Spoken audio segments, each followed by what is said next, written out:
السلام علیکم ورحمۃ اللہ وبرکاتہ۔ امید کرتا ہوں تمام حضرات خیر و عافیت کے ساتھ ہوں گے۔ اللہ تعالیٰ سب کو اپنے حفظ و امان میں رکھے۔ آج ایک اسلامی بہن نے سوال کیا ہے کہ اگر عورت اپنے خاوند کو حق مہر اگر معاف کر دے تو کیا یہ اس کو ثواب ملے گا یا نہیں ملے گا؟ اگر عورت حق مہر معاف کر دے تو کیا اس کو معافی ہو سکتی ہے یا نہیں ہو سکتی؟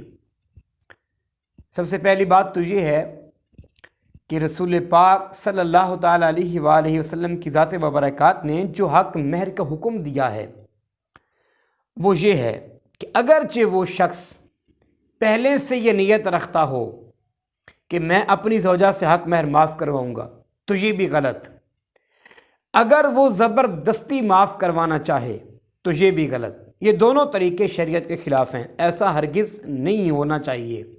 اگر کرے گا تو گناہ گار ہے۔ اور پھر اس سے اگلی بات یہ ہے کہ کنز الاموال شریف کے اندر حدیث ہے، آقا علیہ السلام نے فرمایا قیامت والے دن کچھ شادی شدہ لوگ بھی زانیوں کی صفوں میں کھڑے ہو جائیں گے۔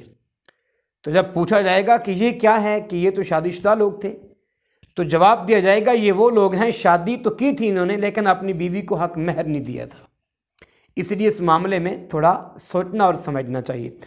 اب رہی یہ بات کہ عورت اپنے خاوند کو حق مہر جو ہے وہ معاف کرے تو کیا اس کو ثواب ملے گا یا نہیں؟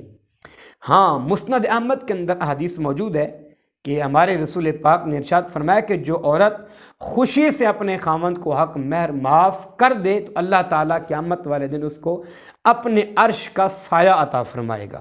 یعنی قیامت والے دن جب کوئی سایہ نہیں ہوگا تو اللہ تعالیٰ اس دن بھی اس عورت کو جو اپنے خاوند کو راضی کرنے کے لیے، خوش کرنے کے لیے، اللہ کی رضا حاصل کرتے ہوئے اگر اپنے خاوند کو حق مہر معاف کر دے تو اللہ تعالیٰ قیامت والے دن اس عورت کو عرش کا سایہ عطا فرمائے گا۔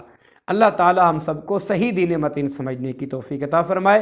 السلام علیکم ورحمۃ اللہ وبرکاتہ۔